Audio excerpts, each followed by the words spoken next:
This week on Dance of Joy, we talk about the nostalgic smell of the Mimeograph machine, why perfection is the enemy of done, and how an H is not a W. What are we talking about? All that and more as we watch Season 3, Episode 1 of our favorite 80s hit sitcom, Perfect Strangers.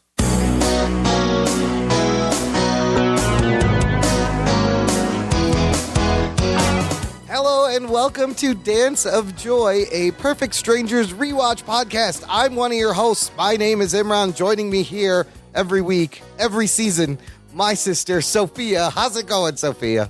What's up, Imran? It is going so well. I just started a new job and I think it's okay, but you know, I'm like super nervous, trying to do right and trying to not mess up. You know, you start a lot of new jobs these days. You're going through a little bit of a career crisis there. What's going on? A little bit. I'm not the only one, because on this week's episode of Perfect Strangers, which is Season 3, Episode 1, it's called All the News That Fits. It's the Season 3 premiere, yes, and everyone's getting new jobs. New job for you, and you get a new job, and you get a new job. We're Oprahing the new jobs. That title, All the News That Fits, is a spoof on the New York Times slogan, all the news that's fit to print. But it's funny, because Balky will be like, cousin, it's all the news that fits. I couldn't fit any more news on the page.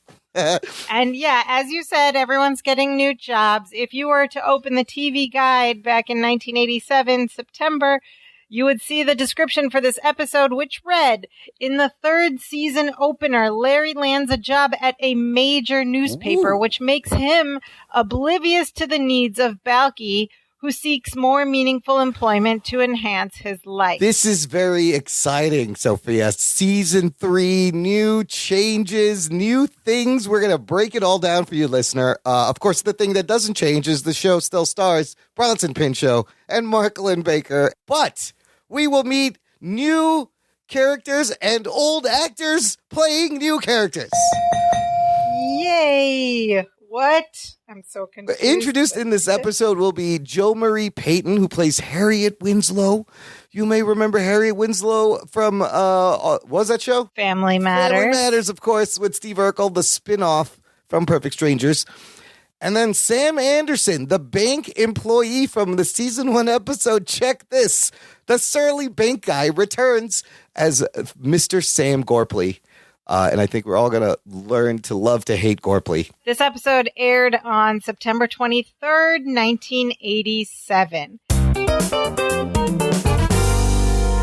And the first thing we see as we open up Season 3 is a new opening credit sequence. Out of the city! Okay, we got to break this down. New opening credits. It is really fun, and we got some new shots. It starts right away with a shot of Balky and Larry on a boat in the Chicago River. Now, if you've been to Chicago or you live here, you know the Chicago River runs through downtown Chicago. There's lots of tour boats, architectural tours. There's the architectural They're great, by the way. Tour yes. on the river that everyone must do a million times. But those are actually really fascinating. You learn a lot. So you see them on this boat, and the camera pulls back to reveal they are going under the bridge, and you get a skyline of Chicago with the John Hancock over on the left predominant, and I believe it's the Wrigley Building clock tower right in the middle of the shot. Awesome. And then it goes to some scenes we've seen before in the previous opening credits, but they're much truncated. Yeah. A much shorter, truncated version of Balky's coming journey to Chicago and of Larry's journey to Chicago. So we just see like the important bits, not the entire scenes that we saw last season. And then it cuts to a great shot of Balky and Larry running through the park right by the lake shore. And again, you see the lake shoreline and the Hancock building right behind them. And they're really cute as they're jogging through the park. Yeah, and that's such an emblematic scene, I think, the jogging scene, because Larry's dressed in like workout clothes and Balky's in like those knee shorts and black shoes and his Me Posing clothes, but they're like out for a jog. And then we have various other scenes. We've got Balky petting a horse from a horse carriage in front of the old water tower building. That's important because famously, that's the only building that survived the Chicago fire. And it's still there, and it's kind of cool to drive by it. And then we see Larry buying a newspaper from a newsstand and presumably flipping through it to see an article that he's written, and then he smiles, and that's his title card. Yeah, I think he just saw his byline, and he's like, there I am, but newsstand. They don't have these anymore, do they? Maybe somewhere? It's like a nostalgia thing. I mean, I think they have them in the New York Metro subway station. They used to sell comic books at the newsstand. Yeah. It was great. Then a great scene. I don't know if this is from the show where they're in front of a building and they're fighting the wind. They're walking into the wind and they're getting blown back because it's Chicago. Yeah, such great Chicago scenes. And then Balky and Larry running across the street in front of Wrigley Field, and Balky is decked out in Cubs gear. They have tickets. They're excited to go. That is great. Very Chicago. All these really Chicago scenes. And then we have this silly revolving door in front of a building gag where they both enter the revolving door and they both come back out looking to the for each street, other, looking for each other. We see a shot of the famous Chicago elevated train, the L, and then the best shot. The best shot. This is the iconic scene of Balky and Larry in their respective style of tuxedos coming out of an underground subway station to go to, we see as it pans out, the Chicago Theater at night, which is lit up and beautiful. And it's also very iconic. Did you notice what they were going to see at the Chicago Theater? Yeah, absolutely. Neil Simon's Odd Couple. That's awesome. It's so perfect. Of course. I love that. Which is what this show is kind of based on. And Balky is in the Miposian tux we saw last season. This thing still runs about 1:13 in length, so I think it's a little bit shorter. It's a little bit shorter. It's about 15 seconds shorter. Hey, I think it's fine. You can't trim away anymore. You could probably get rid of the Journey to Chicago stuff. Just show me those fun Chicago scenes of them. It's great. So there you have it. Your new opening credits, and I think these will remain in place for many seasons. Many seasons. Does it change again? I don't know. We'll find out. We'll find out. We'll keep an eye on it. All right. Let's get into this. Act 1. Act 1 opens with an exterior of their apartment. Now, we've seen exterior shots of this apartment before, but this exterior is different. What is going on here? I mean, I think it's meant to be the same, and they meant to be nobody will notice this, but there's no Ritz discount at the corner. This is an entirely new building. It's a new shot, and you do see, the one thing you notice is a pizza joint on the street level. It says Pioli's Pizza. And I believe they will refer to Pioli's Pizza in the show. Apparently, there was a director, Judy Pioli, who will be joining the show in later seasons. I don't know if it's named after her, but make note of Pioli's Pizza. That's where it is. They live above a nice pizza place. It's convenient. It cuts to the inside, and we see Balky dressed in a Blackhawks jersey that's tucked into his pants. He has suspenders over it, and he's tossing a puck around, and he's moping, and he looks sad. There's a Blackhawks pennant in our infamous red lamp as he walks around and slumps into the sofa, all sad as Larry enters from the door, which is way far to the left, okay? What? He's excited, and he has some crazy news for Balky. First of all, there's a couple of things we have to discuss. First of all. Yes. What do you want to get to? Do we want to talk about how the entire apartment is completely different? Yes. Or what these guys look like now at the beginning of season 3? All right, let's talk about the apartment first. Yeah, so again, as we've said many times, this was back in 1987. People were not watching these episodes back to back to back as we are now, as we watch everything now. And I think the producers were just nobody's going to notice. No, you don't think? Nobody's going to notice. Suddenly the apartment is, because it's still kind of looks the same, but it's totally different. But it's totally different. Time. Yes, it's a different lane. It has lane. The same feel, but the kitchen is different. It's much bigger. There's an extra bedroom. Balky has his own bedroom. The door and the entry door to the apartment is in a different spot. The closet's in a different spot. Yeah, so this is important. Here, let's lay it out real quick. Kitchen is different. All the way to our left, their stage right, our stage left. That's where the door to the apartment is, where Larry has just entered. It's left of the fireplace now, right? So you got the door, then you got the fireplace, then you got a closet, then there's a narrow bookshelf that leads to the back hallway. We can see the bathroom, but apparently there's 2 bedrooms because Balky now has a bedroom. I think we'll find out. They have a new salmon-colored sofa sitting in the middle. They still have an oval coffee table and an armchair to the left of this sofa, right? The side table is now on the other side of the sofa with the red lamp on it. It's to the right of the sofa. The kitchen still on the back right, but it has what you would call now an open concept design, where it's got like a tall counter area. Different. It's like it's completely different shape. Yeah. It looks like... And the refrigerator's different. It looks kind of the same, but totally different. I was like, did they renovate the apartment? Did they move? It looks like they have a new stereo system. Where is the telephone? I mean, there's different paint on the walls. There still Everything's a different. Window? I don't know. I don't know if it panned all the way to the fireplace. There's still a fireplace on the exterior shot.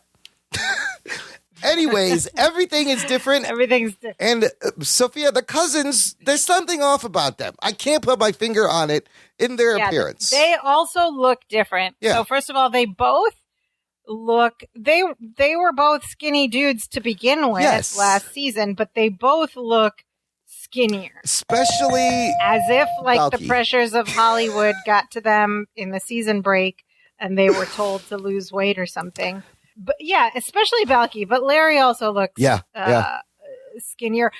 For Larry, it just might be that his clothes are a little less baggy. Yeah. No, tighter. Yes, right. Yeah, so you can actually see how slim he is. Yeah. But Balky, Bronson Pinchot, like the whole episode, I was like, something's different, and I can't quite. So first of all, he looks younger, but his hairline also looks further receded. So he looks younger and older at the same time. He's got skinny neck. Man, is his neck skinny. So this is interesting. He does look skinny, and in later interviews, like more recent to now interviews, Bronson Pinchot has said that he's battled with his weight sort of on and off his whole life. And he has made reference to when he was doing Perfect Strangers, he had like gotten super skinny at one point. Then he had like got in another season later, he had like gained a bunch and wasn't happy with that and all this stuff. So I think he was a bit of a yo-yo type of person. And he talked about how when he was a kid, he was chubby and got bullied for it. Oh, man, I can relate to that. So, we've all been there. And now, really, some of us are still there. Some of us are still struggling with this. If you follow his Instagram, recently he's come out and said, I've gone completely plant-based. And to his credit, he looks great. He says he feels great. He feels healthier. And, like, he looks great right now. It's amazing. He still looks great. So... Disclaimer, we are not doctors and plant-based is not the right thing for everyone. No, yeah, you gotta try everything out. See if it works for you. That's all. That's all. We are not advocates, or some of us are not. Okay. So yeah, they look different. Their hair, I mean, Mark Linn-Baker's hair is a little bit the same. Balky's is a little different. There's something just different about him. Yeah. Also, and we can talk about this as we go through the episode, but I feel, as I watched this a couple of times, it seemed to me as if they also sort of like reset his character to that baseline, like immigrant innocence, childlike innocence. Like it almost felt like he had reverted to, you know, more of a childlike innocence. Whereas, you know, we had seen development and whatever in the character. And in this episode, I was like, I feel like it was like he just showed up again and he knew some stuff, but the way he was acting in this episode felt like that is interesting. Was a bit of did you not think a little bit? They undid some of that, but it does feel like a reset of the show. Kind of like if you just started watching now and you didn't watch the first 2 seasons, it really that's a good point. And doing these shows weekly, that is the thing, that every show they did is somebody's first episode, right? So they're thinking 3rd season, if we're going to get people in, let's just kind of pull it back and make it easy for them. And maybe that's why they did the new apartment and all that stuff, the new jobs. Like they're like, okay, maybe we have enough of an audience to have gotten renewed for a third season, but maybe there was a big advertising push in the break. Who knows? And they were anticipating all these new viewers, so they were doing it as like another start. Interesting observations, yeah. Because those, we've lost entire characters, entire sets for like locations. Entire locations. Well, here's some mentions, and it'll be the final mention. So, back into the show. Balky's sad. He's wearing Blackhawks gear. He's got a puck in his hand. Larry rushes through the front door and tells Balky, "You'll never guess who I just had coffee with." Balky doesn't guess. Larry goes, "The mayor." Larry goes, "Well, it wasn't really coffee with the mayor, but I brought it to the mayor. I was there when he drank it." And so he's excited. And here's some clues about what's happening in Larry's life. He goes, "Since I started working at the newspaper, this kind of thing happens all the time." And he goes, "Well, not all the time, but a lot." Okay, here's a trivia question for you, though. Yeah. Who was mayor of Chicago in September 1987? Oh, my God. Was it Harold Washington? It was. Oh, my God, I guessed ding, it. Ding, ding, ding. Harold Washington. I remember him. I remember Mayor Byrne, the Lady Byrne mayor, and then Daley, of course. And Harold Washington, man, he's got a library. He was dope. So more clues about the timing and stuff. As Larry continues, he goes, he can't believe that the week before he was selling keychains at the Ritz discount, and now he's working for a major Chicago newspaper. So he just got this job a week ago. Right? Balky is still obviously sad there. Politely just looks at him and goes, "That's nice." Larry sits down on the couch. He goes, "Nice. It's terrific, Balky." Larry's so toned down. He can't see it. Not yet. He goes, "Balky, I'm the city editor's right-hand man." Well, not his right-hand man exactly. I mean, I run errands for him. But who cares? I have my foot in the door. I'm finally on my way. The sky's the limit. "Is that a hockey puck?" he says as he notices Balky has a hockey puck in his hand. And Balky is so sad. Larry's not picking up on any of these cues until Balky finally says, "Yes, it is a hockey puck. It landed right next to me in that empty seat." Oh. And then you see Larry's face like realize what happened. And Balky says, "It's a good thing you weren't there. You'd have a puck-shaped hole in the middle of your head and look like a piggy bank." And he's holding back tears. So basically, Larry was meant to be at this hockey game with Balky, and he didn't show up.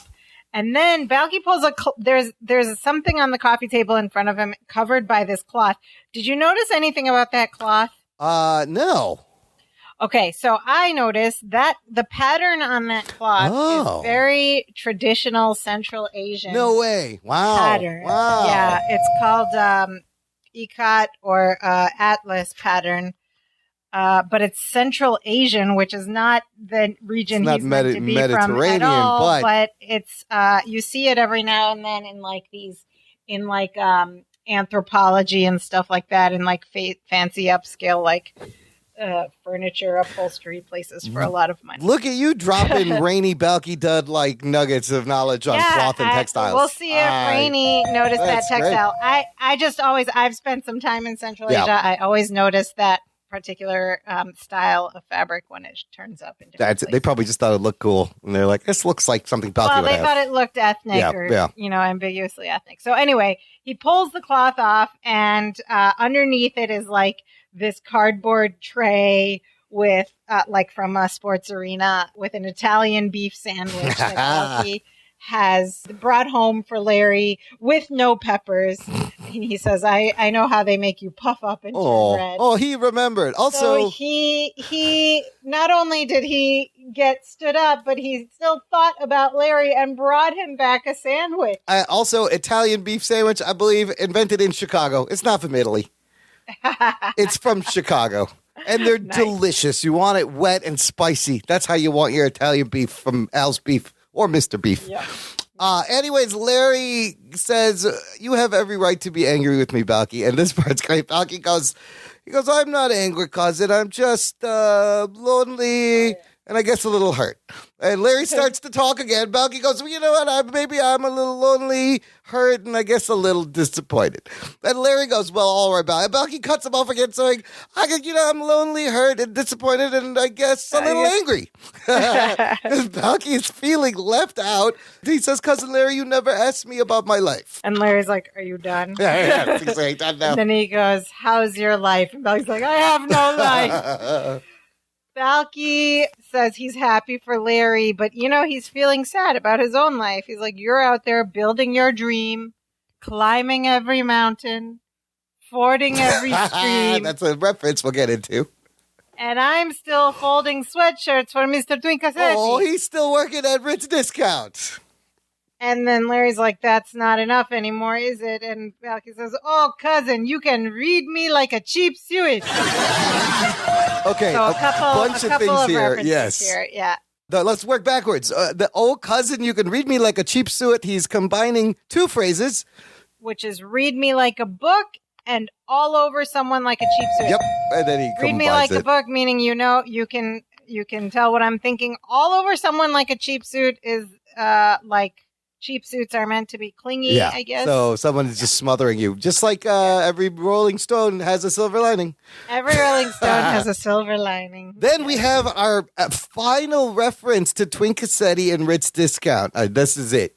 They mention it here, and we're done. And then that line is from a song, Climbing Every Mountain, Fording Every Stream. You may have recognized that from Sound of Music, the song Climb Every Mountain, from The Sound of Music. So a lot of stuff going on in there. That was great. I love when they shove all those things together. Right. So Larry is now focused on Balky, and he's like, you just need to pick up the classified section of the paper and take the next day off and just start looking for a job. And Balky says, will you come with me? And Larry says, I got to work. And then Balky's like, oh, I beg your pardon. I forgot. You have a life. Balky's being snarky here. So Larry's like, I'll tell you what, come down to the paper at lunch the next day so we can do some planning. He apologizes again about forgetting the game, and then he picks up the sandwich to eat it. And as he's taking a bite out of the sandwich, Balky says, I guess I was a little upset because I stuffed a lot of peppers under your beef. And then Larry starts doing the Larry cough and choking on the hot peppers. And that's the end of Act 2. Balky could have caused a severe allergic reaction right there and needed some sort of EpiPen. Yes, EpiPen. Yeah. Before we get to Act 2, listener, if you want some merch, we have merch. You should get it. Visit our TeePublic shop. Go to danceofjoypod.com/shop, and you will find t-shirts, hoodies, cell phone covers, all with our logo, mugs, lots of great things to decorate your immediate vicinity with, and to go out in the world and show them that you listen to the Dance of Joy podcast. And if you send us a photo of your merch, we will feature you on our website, on our socials.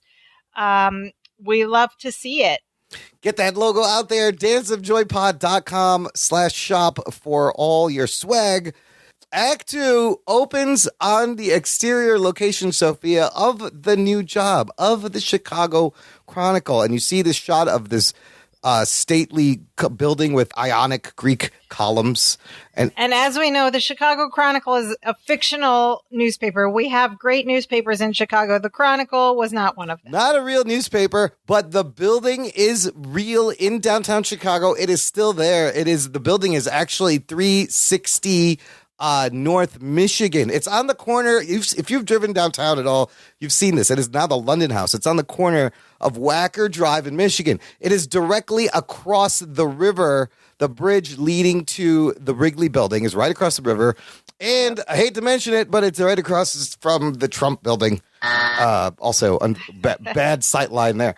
But this is a very busy, well-traveled corner of downtown Chicago. Yeah, this is like a big Michigan and Wacker. So it's cool to see that they used a nice building from downtown Chicago for this. Cool. It cuts to inside, and we see an old man shuffle out of the archives room. It says the archives room. Yeah, in a basement. And the camera opens wide, and you see this big basement, and he's walking slowly behind a large table full of mail, and he walks behind Larry's desk, which turns out it seems that it is in the middle of the floor in the basement of the Chronicle or something. I guess. So then you see the set. This is an amazing set. This is a large 2-level set with an elevator on the left. There are stairs that head up to the upstairs. There's a mailroom area. And then just like Larry's desk. So the best is it's the only desk there. That's the other thing. Yeah. There's no other desk. So as the old man is walking by Larry, Larry goes, how you doing today, Mr. Feldman? And the old guy just goes, not dead. Not dead. As he continues to walk by the elevator. Which I feel like Mr. Feldman's shuffling by was just a tool to get us to focus on the elevator, because just then the elevator dings, the doors open, and we see Jo Marie Payton, who's playing Harriet Winslow, pre-Family Matters. Yeah. And she steps out and announces to a bunch of people coming out of the elevator that this is the basement level, mailroom, storage, archives, garage, and Appleton's desk. So now we know explicitly what's on this basement. Poor Larry's there with storage in the garage. And they greet each other, and it's great because just in her one line, she's amazing. We understand that she is this like warm character that is supportive of Larry. And I have more to say about her character. Oh my God! All she looks over, she goes, "Hi, baby," and he goes, "Hi, Harriet," and right away, which is a little bit I love like Harriet Winslow, a cliched sort of like sassy black woman maternal but you get it. But it's 1987, and it's a little bit redeeming for her. I mean, like it works for her, but it's a little bit cliched. But her screen presence immediately is clear. Like you know she's gonna be a star. She is great. She commands presence. Yeah. And then we hear Mr. Burns, who is the city editor. He is Larry's boss. He steps out of the elevator and he's giving out assignments to writers. And then he turns to Larry and goes, Applegate. And Larry goes, that's Appleton, sir. Mr. Burns asks him if he got the list of aldermen who drive foreign cars. Larry says, I have it right here. He shows it proudly. His boss goes, good work. Now find out if the governor drives a foreign car. Larry's like, I'll get right on it, sir. And he goes back to his desk.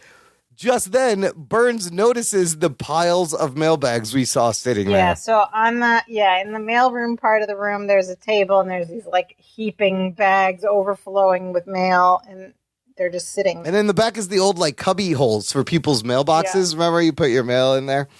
So Burns is like, why is this mail stacking up here? What's going on? Where's Gorpley? Ooh, we got the name Gorpley. Larry says he thinks Gorpley's in his office. And Burns is like, you think the head of the mailroom could at least get the mail distributed, as he grunts and heads into the back to find Gorpley. And just then, at the top of this 2-level set, at the top of the stairs in the back, we see Balky enter and like run down the stairs. He's all excited. He's like, cousin! Cousin! And he's like, this is the biggest building I've ever seen. He's like so impressed. And then he comes down and he greets Larry and he says, I ask everyone in the building about you and they never hear of you. And he says, he's like, is this your office? It's humongous. He thinks the whole basement is Larry's office. And Larry's like, no, that's the mailroom, the archives, the storeroom. And he says, this, pointing at his little desk, is my office. And Balky is still excited, and he says, wow, you really stepped in something good this time. This is a great new Balkyism we have been introduced to, and we will hear again, and people have quote all the time still. Stepped in something good. You'll notice Balky's wearing quite a interesting, colorful vest here. We might hear about it later. We might. Looking forward to that. So Larry and Balky walk over behind the mail desk where Larry picks up a bit of newspaper and he says it's the classifieds. He got the classifieds for Balky before they went out into the world, before they hit the street. And Balky goes, wow, insider trading. Wow. He's impressed. Wow. And then Burns and Gorpley come back out of Gorpley's office. And Burns is still mad. He's like, why is all this mail here? And Gorpley's like, this is the mail room. That's Sam Anderson. That is a good Sam line. Anderson's first line is hilarious. And you can tell right away he is surly and he's not a pleasant person. Right. And he doesn't want to be there. And he doesn't. And he says that he's going to hire someone. It's just that he can't start for a few days. And then Burns like, I need someone in this mailroom today. And then Balky hears this and he gets so excited and he does this little like childlike urgency thing where he's like shaking and clapping with one hand, Yeah, it's so weird. And he's like bouncing up and down and like holding his breath, and Burns looks at him and he's like, it's down the hall next to the water fountain. It looks like he has to pee. It does look like he has to pee. And then Balky barely manages to get some words out and he goes, I start today. And Burns goes, start what? And Balky goes, I need a job. And Burns goes, what's your name? And Balky says, I have no idea. He's so nervous. So that's a fun rule of threes exchange right there. So Larry jumps in and he's like, this is my cousin. Or he doesn't say cousin. He's like, this is Balky Bartakovas. I can vouch for him. He's hardworking. He's honest, etc. And Burns gets annoyed. He looks at him. He's like, what kind of car does the governor drive? As in, like, you have an assignment. Yeah. Why are you talking to me? And Larry's like, okay, I'll get that information to you. And he hurries back to his desk. So then we're left with Burns talking to Balky. And he says, you need a job? And Balky says, yes. Yes. And he says, we'll give you a try. And Balky, of course, hugs him to thank him. And then he says, we'll see if it works out. And he tells him that Gorpley will show him around. And Balky is so excited, he's like holding Burns' hand. He's like petting his hand. Yeah, he's petting his hand. And Burns goes, I have to go now.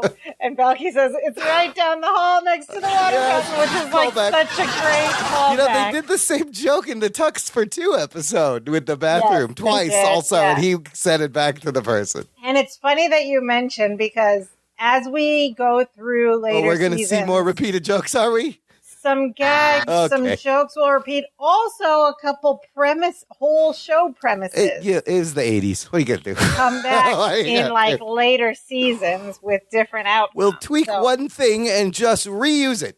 Yeah, sounds good. Then they introduced this running joke where the elevator opens and it's this reporter, and apparently his name is Lance because Burns is instantly on him. He goes, Lance, did you finish that column? And he chases him towards, the guy takes off towards the parking lot and he chases. So there's like a little running gag of him. It's a running gag, but it's also a tool for Burns to exit the scene. Running and yelling, Lance! So then Balky and Larry are so happy. Larry's congratulating him. Balky's like, we're going to be working together. And then he wants to do the dance of joy. And Larry stops him because he looks over and sees Gorpley standing there, like watching them with disgust. Giving him the evil eye. Yeah. And so they like do a very official like handshake instead. And then Gorpley has heard Balky call Larry cousin. And he goes, oh, I get it. Cousin. I see. It's all falling into place. Can you say nepotism? And Balky goes, Balky says that he can try. And then Larry goes, nepotism? And Balky's like, he asked me. Balky taking everything literally. And Gorpley accuses him. He says, Larry got a job working for the city editor. And the next thing you know, he's trying to bring in his family. He says, well, your family may have gotten you in here, but I decide if you stay, he tells to Balky. And he moves to walk upstairs, and Balky's like, wait, aren't you going to teach me the tricks of the trade, like Burns said? And Gorpley's so mean, he's like, figure them out for yourself. But Balky doesn't get it, though, does he? Balky doesn't get it. He's like, well, he must have a lot of confidence in me. Thinking it's a compliment. Just then, Harriet chimes in from the elevator. She goes, excuse me, the only thing Gorpley has is a nephew who needs a job, and you just took it. That he was going to do nepotism anyways, Gorpley. She motions for them to approach her. She wants to tell them some news. She gives Balky some advice. She goes, you better be careful. One mistake, and you gone. She walks back into the elevator. Balky follows her, thanking her. And Larry's in the elevator. Larry introduces them. He goes, Balky Bartakovas, this is Harriet Winslow. Harriet runs the elevator here. And, of course, Balky has a joke. He goes, oh, well, your job must have its ups and downs, as he laughs at his own bad joke. Can we pause for a minute? Were there still elevator operators in 1987? You know what? Some buildings had really old elevators. Yes. I remember at my college, Pratt Institute, one of the dorms was this 100-year-old building, and it had the scariest elevator. It was the elevator where, like, if the door wasn't closed on one door, like, you couldn't call it. Like, it had to, and it was just really old and really scary. Whoa. It didn't have an operator, but it could have. But that's a good thing for PS Today. Make sure we mention that. Okay. Because they don't really have those anymore. Right. Yeah. So then Lance comes back and nervously approaches the elevator, asking if the elevator is going up. And Harriet's like, no, this week is going sideways. She's sassy. She's sassy, which, again, is very cliche to make the black woman on the show the sassy one. Larry sits at his desk, which is right in front of the elevator. Harriet closes the door. Balky starts playing with the elevator button and hearing it buzz. And he starts, like, making a song out of it. And Harriet just, like, pops out of the door, goes, "Don't do that, baby. Don't do that, baby." He's like, da. Yeah. And then just then, Gorpley comes down the stairs, and he's got a large wire basket full of mail. So he takes Balky over to the mail table. He says he wants him to sort the envelopes in order of zip codes. The problem is, as Balky mentions, these don't have no zip codes. And Gorpley's like, "Hey, you want to quit?" Hopefully he wants to. Balky goes, "No." He just wants to do the best job he can. Gorpley goes, "You know what I think? I think this time tomorrow, you're going to be history." And again, Balky doesn't get it. He goes, "Oh, well, thank you for the vote of confidence." He's like, "I think we better wait till I've earned it." And then Gorpley goes back into his office as Larry is looking over worried and Balky is smiling obliviously. He just missed all the insults. I love it when Balky rolls with the insults like they're compliments. I do that. It's like I do such a sting. Yeah. I like to do that in real life, too. It really throws the other person off. They're like, what? Wait a minute. You just say thank you. Yeah, thanks. Oh, my God, thank you. You don't mean that. Thanks. Oh, thank you. And they'll be like, wait, what? What just happened? Yeah. Listener, if you want to support the show before we get into Act 3, again, visit our website. There's a button there.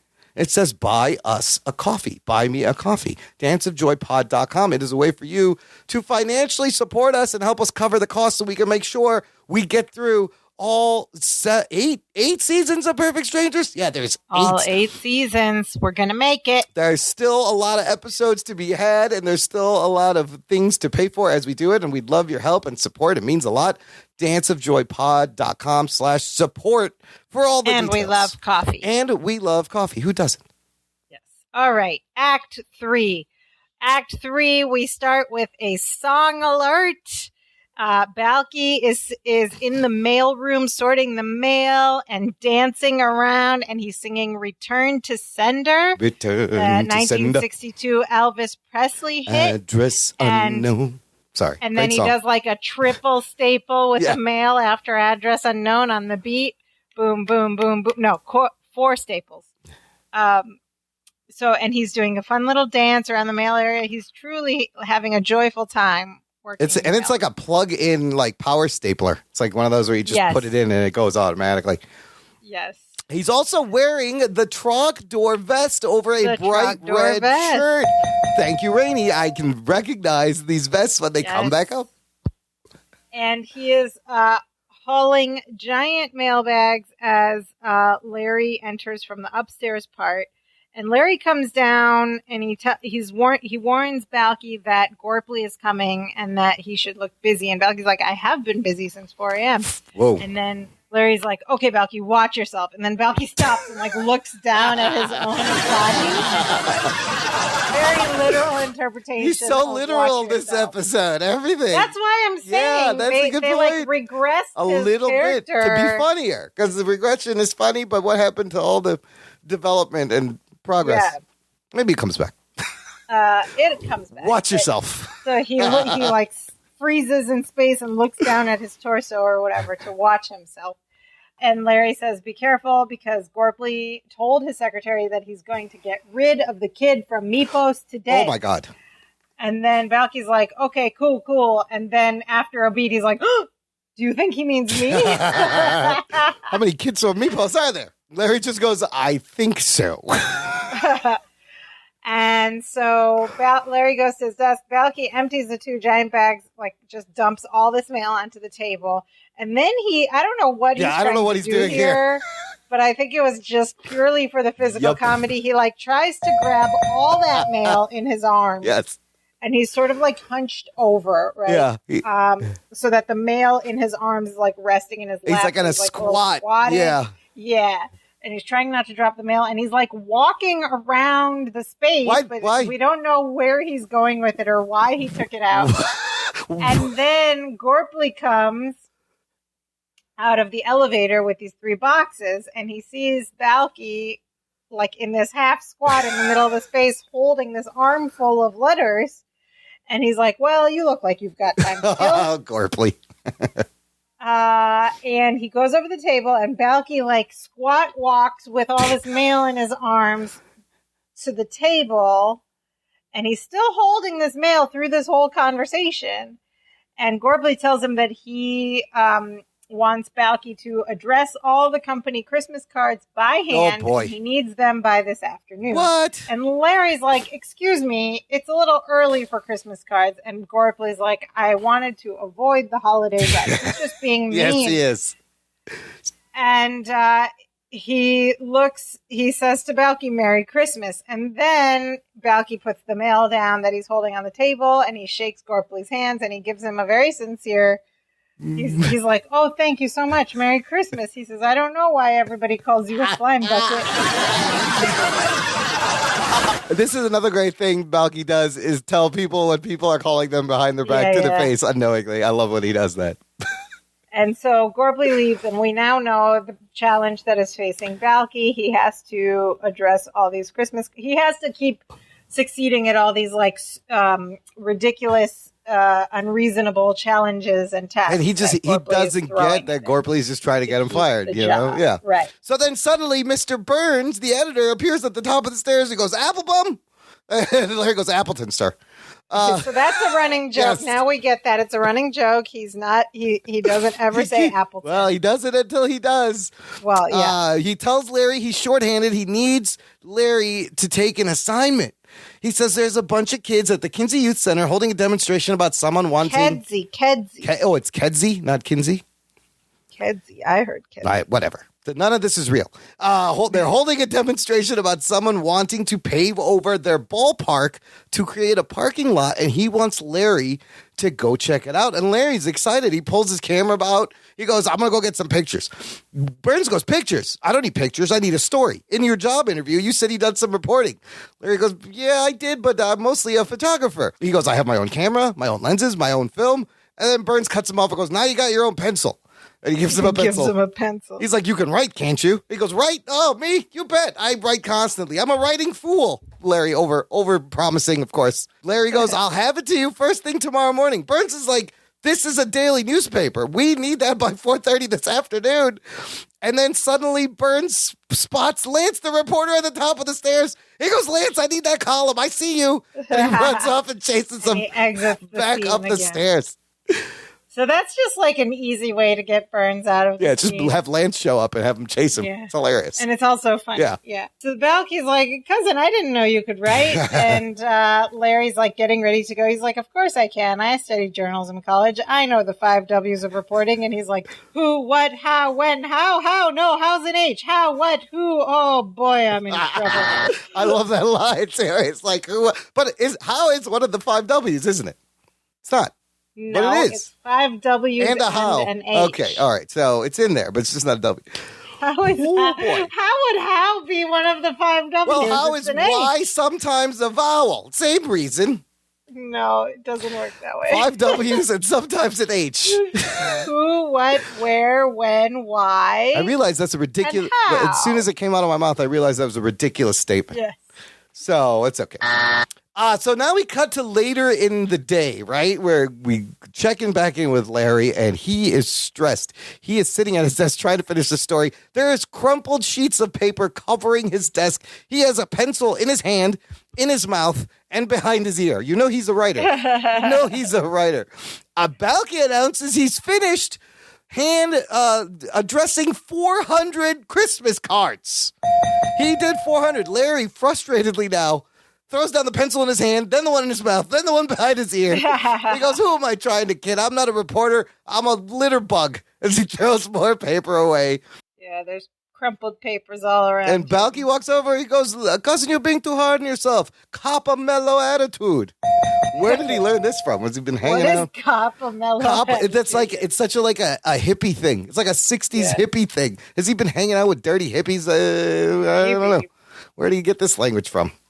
So Balky picks up one of the crumpled wads of paper and he opens it up, smooths it out, and he reads it over. He says, this looks pretty good to me. And Larry says, pretty good? Pretty good? You think that's what I want to hear from Mr. Burns when he reads my first article? Pretty good, Appleberg. And Balky's like, Appleton. Larry goes, I know my name. It's such a funny exchange there. I love the exchange because it calls back to the other running gag. Larry's like, this is the Chicago Chronicle. It has to be great, again, Larry is like all or nothing. Everything's a huge deal, right? So first assignment, it has to be great, or else it's going to be the end of the world. I won't get another chance. You know what? Perfection is the enemy of creative progress, people. Done we all suffer from is better than perfect. Good is, if you're trying to wait till something's perfect to put it out there, you're never going to put it out there. I mean, I relate to Larry. Yeah. First of all, I started my first career as a journalist in Chicago. Yeah. I remember my first gig, like everything, I was so nervous all the time. Yeah. That if everything I did wasn't, and I still feel this way in every job that I do. So I relate to Larry. Absolutely. On this. I think a lot of people can. If it's not amazing, it's going to be the end of everything. I'm not going to get another opportunity, which is, of course, not true. It's not true. This is not true. It's the unintended lesson you will learn from this show. Yeah. Just then, Gorpley walks out and goes, Bartagamus. And Balky approaches with the boxes of envelopes, and much to Gorpley's surprise and dismay, he tells him that he's finished. He goes, I'm sorry it took so long, but I thought that I would alphabeticalize them. And Gorpley's like, you think you're pretty smart, don't you? Balky's like, well, I'm no Sam Donaldson, but and he hems and haws. Do we have to explain Sam Donaldson? He was reporting until a few years ago. Anchor, right? He was on the air for a long time, like decades, like Barbara Walters long. Yeah. So Gorpley goes, we'll see how smart you are. And he holds up this paper. He goes, I need 100 copies of this flyer. You've got 10 minutes. 10 minutes? Balky tells him the copy machine is broken. And he goes, hey, relax. I'm looking out for you. You can use the Mimeograph machine. He's like, I got the stencil all set up for you. He gives it to Balky, tells him, you got 10 minutes. And as he walks away, he goes, and if you can't do the job, I know someone who can.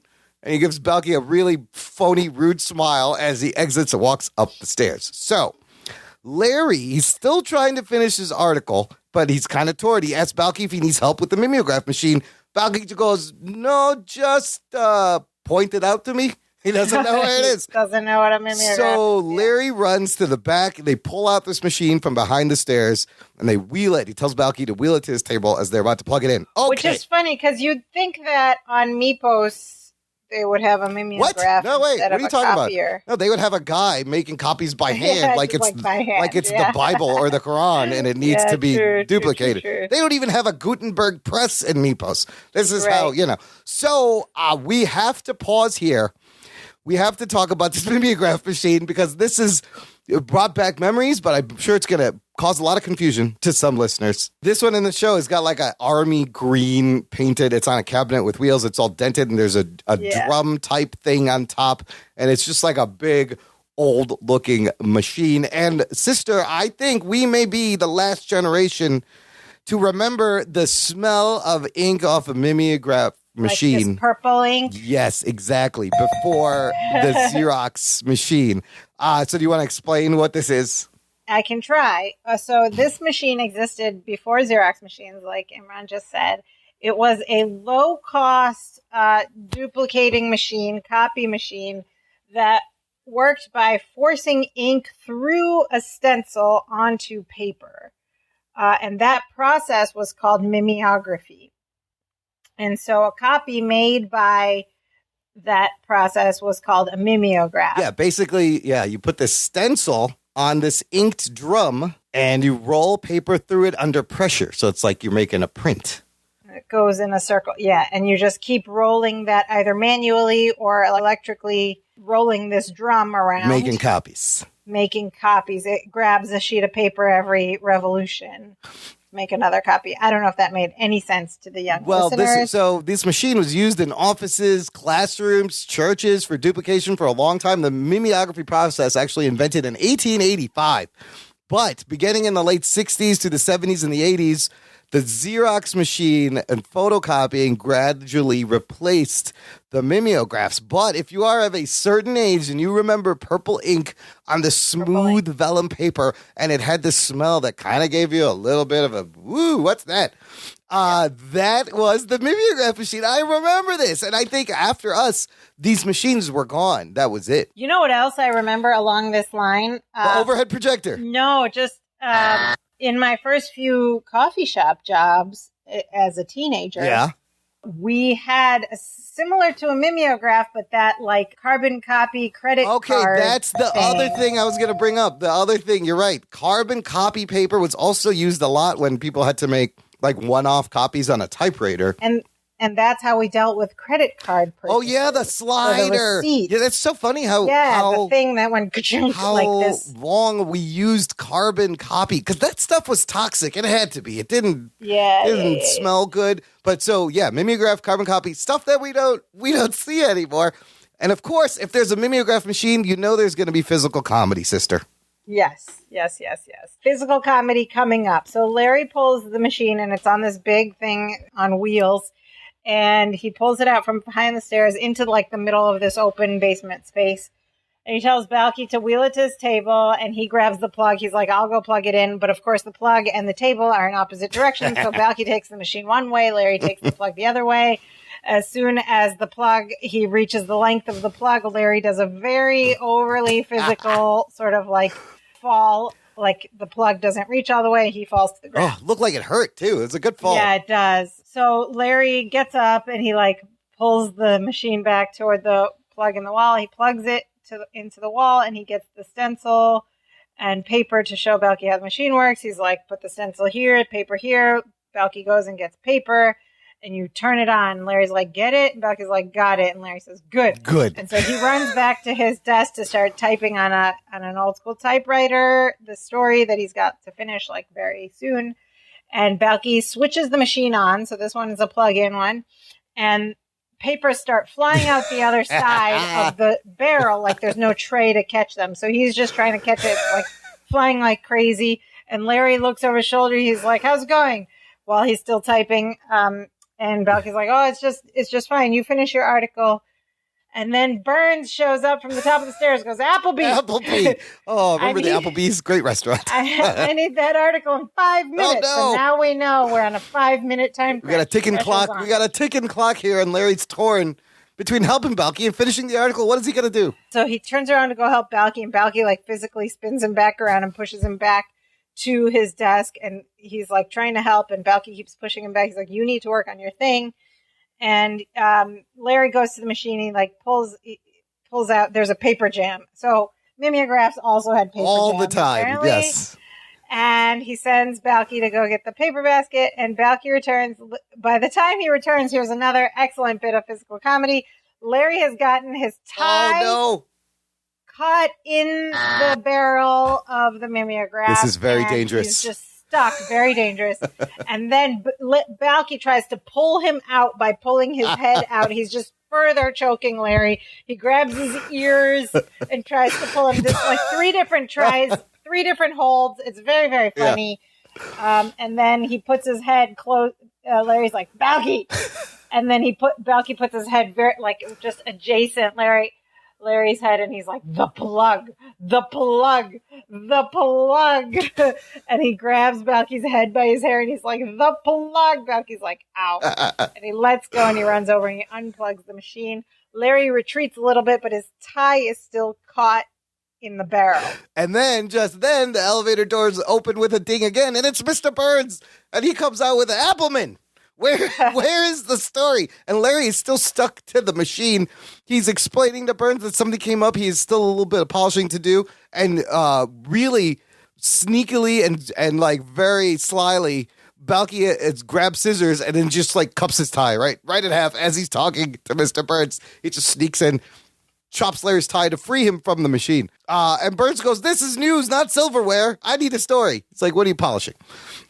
And Balky runs to Larry's desk and grabs one of the crumpled sheets and smooths it out, hands it to Mr. Burns. He says, Mr. Burns, this is all my fault. I accidentally threw away Cousin Larry's article, but I found it. Here it is. And Larry's stammering and goes, that's not the final version, Mr. Burns. But Burns cuts him off and goes, it's pretty good. And Larry goes, well, Mr. Burns, if I could only...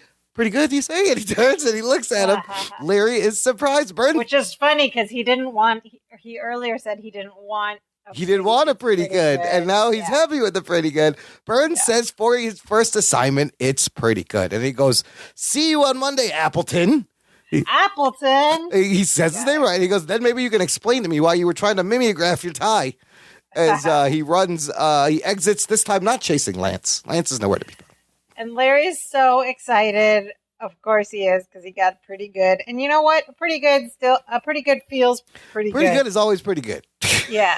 And so he's like, Balky, did you hear that? And Balky's like, yes, he got your name right. So Balky has noticed the whole time, too. Applebum. And then Larry's like, no, he said I did a great job. And Balky says, well, he actually said it was pretty good. Right. Yeah, and he's like, which, as you remember, I said, and Larry's like, yeah, well, yeah.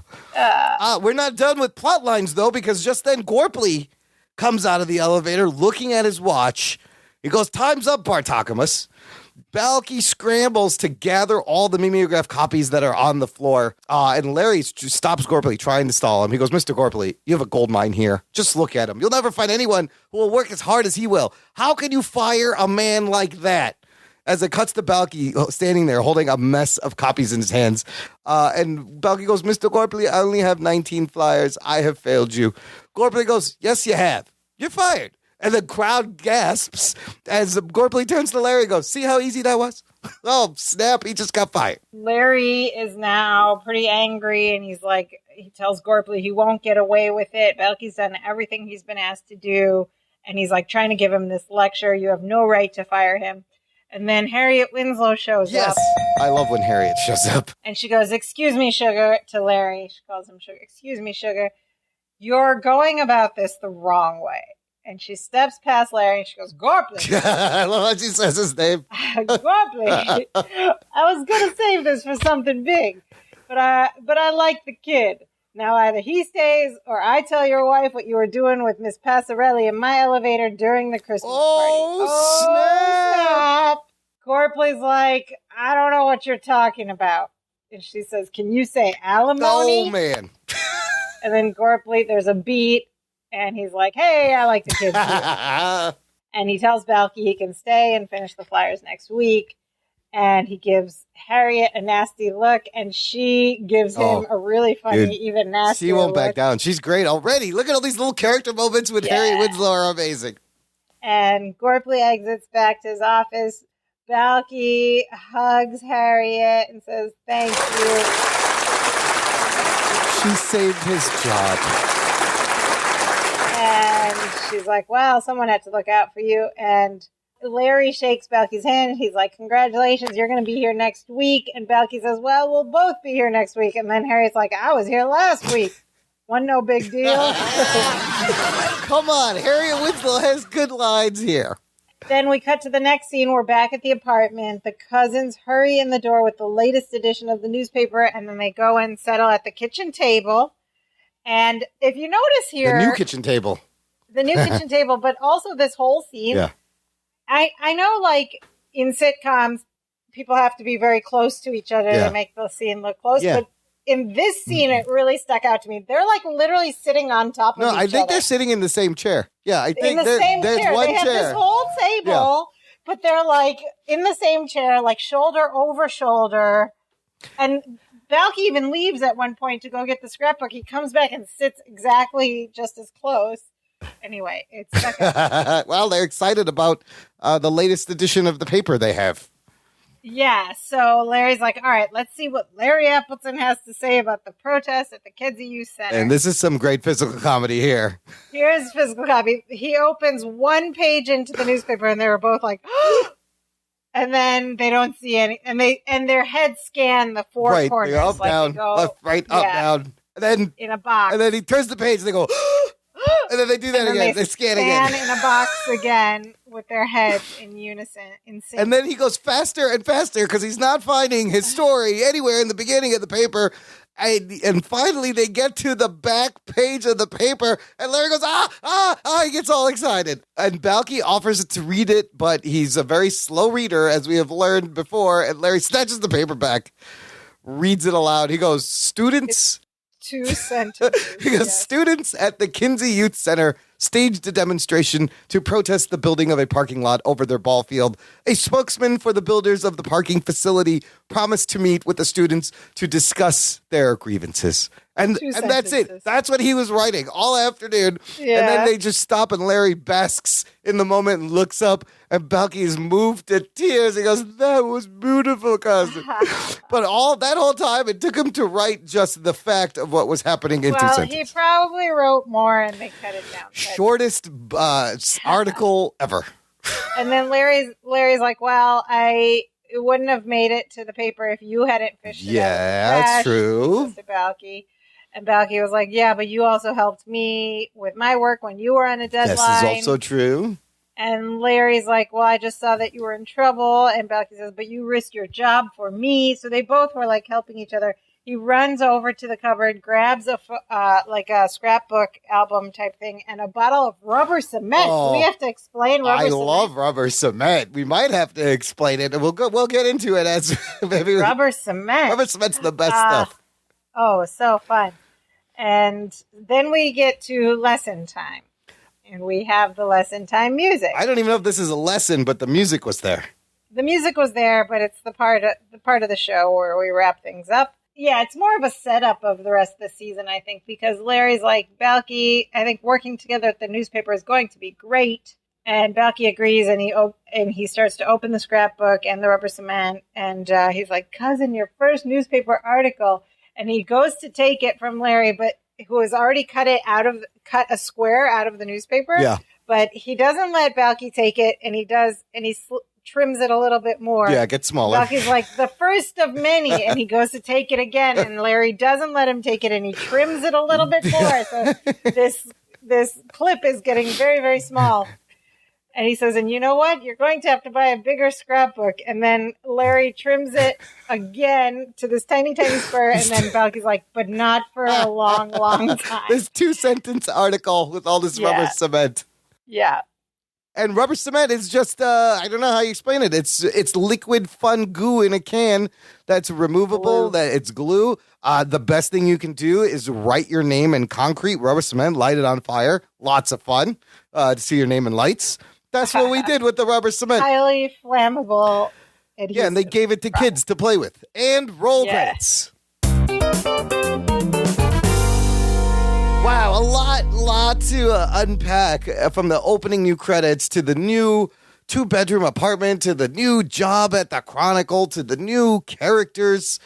Fun stuff. A lot going on here. A lot we've already discussed, but things. Yeah, we'll keep an eye on all these things. But it does feel like a bit of a restart on the whole show. Like the thing that carries over are the character traits that we learned about Balky and Larry and about them two together over the first 2 seasons. But really, everything else is like a fresh start, a new workspace, a new friends. Harriet Winslow, Gorpley. Not new girlfriends, though. Well, I guess we'll find out later. Well, we don't know. Yeah. We don't know. But a new apartment, a new set, all that stuff. What I love about Gorpley and kind of Gorpley/Burns combo is you need that Twin Cassetti character, right? And so now they've kind of split it up and give it to Gorpley and Burns. And I know Mr. Burns, we don't see him for many episodes. Apparently, Eugene Roche plays Mr. Burns. He's only going to be in a few episodes, but he introduces them to the paper's publisher, R.T. Wainwright. Who is more of a recurring... And then Wainwright becomes the boss. Type. Yeah, and Burns is out. And then you have Harriet, who is, like we said, the guardian angel and maybe like the voice of reason. She's the one who can save them when they're least... She's a great, gimmick to throw in for good lines or to save them at the end of a plot. And also, she's the show's token black actor. Is she the only? Yeah, I guess she only is. In 1987. They had a lot of black... They do have a lot of... not a lot, but you do see some of the extras are more diverse types. But I mean, we know she was so great that they gave her own show, Family Matters, which is spins off on ABC and, has a life of its own with Urkel. And then Sam Anderson as Gorpley, of course, we saw him in Check This. So at first I wanted Balky to be like, hey, weren't you the guy that gave me checks? What are you doing here? Yeah. But nobody's going to remember. We did see Dimitri in this episode. I caught him at the end there. I saw him in the beginning, too. In the beginning, he's sitting on the counter with a tiny hockey stick because we're talking about a hockey game. Yep. And then at the end... He's on the counter again, and he's made up like a mailman. Oh my God, I love that. It's all so cute. So it's always Balky things, but what Balky's dealing with is so good. Couple of good Balkyisms. We talked about, cousin, you can read me like a cheap suet. Sweet. And then you really stepped in something good this time. First time, big line. We don't have any Don't Be Ridiculous. Of course I have Don't Be Ridiculous. But we did get a wow. And the other running jokes we see, or gags, we see in this episode, we had a lot of good physical comedy. Yeah. We have a mention of the dance of joy. I'm disappointed but they didn't break out into the thing, but we'll get to that. We have Balky laughing at his own jokes, taking insults as compliments, repeating something that, telling someone what other people think of them. And then Balky and Larry grabbing each other by the hair, and the by ears. The ears, That's by the always head. fantastic when they do that. It's so great. So now we're at the segment of our show called Perfect Strangers today, in which we talk about if this story were to happen today, how would things be different? And I think we have a lot to talk about with this episode. Well, my first thought was, I work in an in-house creative department, right, at work and as a graphic designer, and we geek out about modern printers and modern copy machines because they are just amazing these days. You can do so many things so quickly, double-sided, collated, stapled, arranged. The whole book comes out. It's wild. Okay, I take your enthusiasm for modern copy machines. I love these machines. But I also have a gripe. Okay. We are in 2021. Yeah. Okay, we literally have entire computing machines in our pockets. Everything is small and fast and efficient. Yeah. The copy machine gets bigger and bigger and bigger in the office. Point. Also, I used to work in this office, right, in my old job, with literally people with like multiple PhDs. Yeah. Okay, How do you a lot work of this? smart people, everywhere, multiple PhDs. When the copy machine broke down, all work ground to a halt. People lose their minds. And people were lost, completely lost. They couldn't figure out how to fix it. They didn't even want to try because these machines had so many buttons and screens and beeps. So, I mean, literal geniuses surrounding me, but the printer breaks. Yeah. Sorry, the printer / copy machine. Okay. Now they're together, right? The printer and the copy machine. Yep.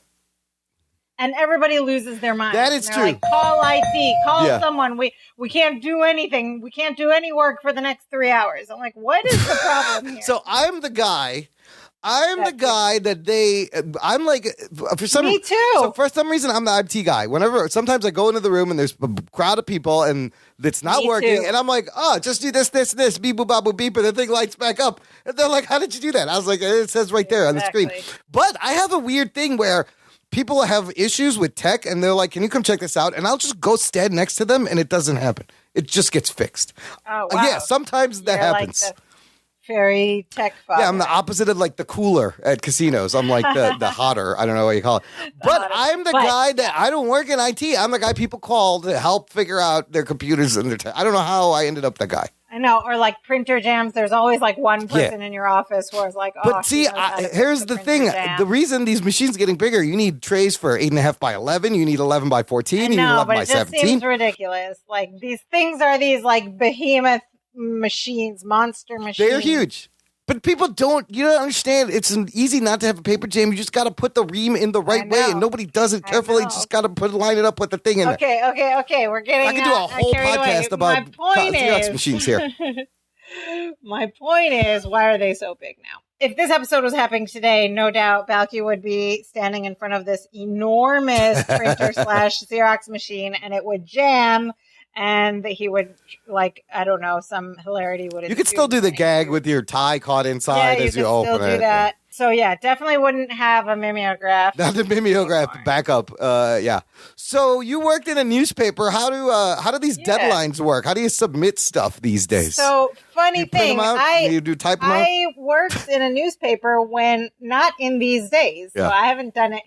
I worked in a newspaper back in the early 2000s, late 90s. Boy. So I've just aged myself there. I was in college at the time. And you had deadlines, daily deadlines. So the newspaper went to print at a certain time in the early evening, and you had to, if you were going to get in the next day's edition, you had to submit. I did not type on paper on a typewriter. We were on computers already, and it was all automated that way. But I feel like they could do a gag where, Larry's got the story and he just has to click submit and something keeps pulling him away as time is ticking and he can't like send it because he's helping Balky, and then Balky tries to click it and he undoes it by accident and like computer mishaps. The Wi-Fi goes out. Oh yeah, they pull out the Wi-Fi instead of plugging in the thing by accident, and they're like, oh. Yeah, a lot of things. So like I don't know how. I think now, of course, we have internet news and it's around the clock. There are no like deadlines are just as soon as possible and you get published. Man, when I was in high school, our school newspaper, we were pasting things on a piece of board and sending it to get shot. Too, yeah, that was crazy. I remember. Even in college, we did a little bit. Because I was like the cartoonist and I would do artwork and like literally cut it out, paste it on the paper, and they send it to get the photostat to print the thing. It's weird. Also, do people still scrapbook these days? What's the deal with the scrapbook? So these days, you would have all your clips online, right? So you would put together a portfolio website featuring all these clips. Your work stays online forever. In my day, I did. When I was a young person, as a young journalist, I did keep a scrapbook. I had physical cutout clips from newspapers. Do you still have it? Probably, yeah. It's still in our mother's house in my childhood bedroom. There's I have binders of like sheet I didn't do rubber cement in scrapbooks, but I had like sheet protectors, and I would cut out the clips and put each one in a sheet protector in a binder. And I have all those cutouts from. I remember every time something came out, even though it was the early days of digital versions as well. But I would take home a copy of the paper, cut out the clip, and save it. And I still have it. And some of those, they're like yellowed a little bit, but they're still there. Yeah. They're going to yellow with the oxygen. So I imagine the end of this episode, they could have done a gag where Balky's like, oh, cousin, I'll set you up a blog site and we'll post this. And then he goes, amazing. And it just shows like, it's just white and there's just like 2 lines. It's just, there's nothing there. It's his first thing he posted and they're all proud of it. So today they would make a website. Or like a Medium blog account or something. I don't know. I don't know what you do these days. And now, listener, it's time for Balky Duds. We all got to get to know Rainey last week. That was a lot of fun. So much fun. We love Rainey so much, and we love Balky Duds. It's a great hot new segment. Check out that last episode if you haven't. You get to know her, hang out with her. Here's her season 3 premiere report. Hey there, Imran and Sophia. This is Rainey from Balky Duds. Very excited to be sharing my first fashion report of season 3 for episode 1. All the news that fits. Wow, we have a lot going on right now. Oh my God, new job, new apartment? Question mark? And a new shirt. There is, in this episode, a Chicago Blackhawks long-sleeved jersey with suspenders, of course, because Balky, and I love it. This prompted me to look up online if the Chicago Blackhawks are still the Chicago Blackhawks, and also if the logo is the same. It is. A good point. It is the same, like now, like right now. Well, it's a good point because some professional teams do change their logo. Come on, Chicago, catch up. Be woke. Be woke, Blackhawks. I see what you're saying about Blackhawks and the logo. It's still the head there. It's still very... They are that, but incidentally, Rainey and listeners, that was also a very similar mascot to the high school that Imran and I went to, which used to be called the Indians. Right. They are no longer the Indians, but the mascot was very similar. Yeah. They are now the Wolves, and that happened years ago. So if our high school can do it, come on, Blackhawks. That's a good point. The Washington football team is the Washington football team. It's funny you mentioned that. I remember driving by years ago, and it was like the Wolves. I was like, oh, I see what happened here. Okay, good for you. It's not the Indians anymore. Okay. Right. Okay. That surprised me slightly, but you know what? Nothing should surprise me anymore. So that's cool. That's all I'll have to say about that. We also see 2 Balky vests in this episode. One of them I like. One of them I don't like that much.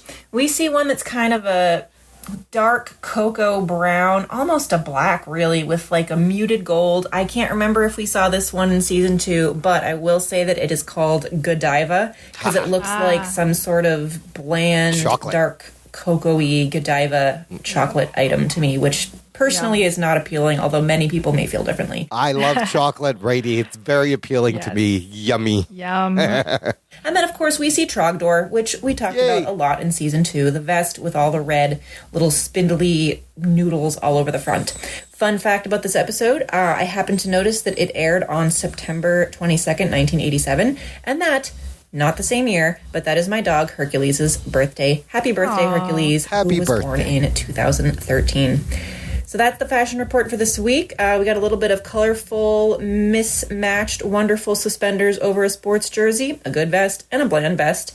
I will see you all very soon. And if you want to find Belky Duds online, I'm on Instagram at Belky Duds. See you later, guys. Bye, Rainey. Thank you. Hercules. That was a good report. She always brings three very important outfits. Some good critical questions about the Blackhawks jersey and mascot. Godiva is delicious, and Trogdor is back. Make sure you follow her on Instagram, listener, at Belky Duds for all that fun stuff. She's a great collaborator. Thanks, Rainey. Next week, listener, make sure you subscribe. You don't want to miss it because we're going to learn possibly a new diet trend that you could use. A Miposian diet. We'll see if it helps anybody lose weight. Are you telling me these guys are going to get skinnier? I don't know why they need to go on a diet. As we discussed, they look skinny enough. So we'll see who loses weight and how efficiently this Miposian diet works next week.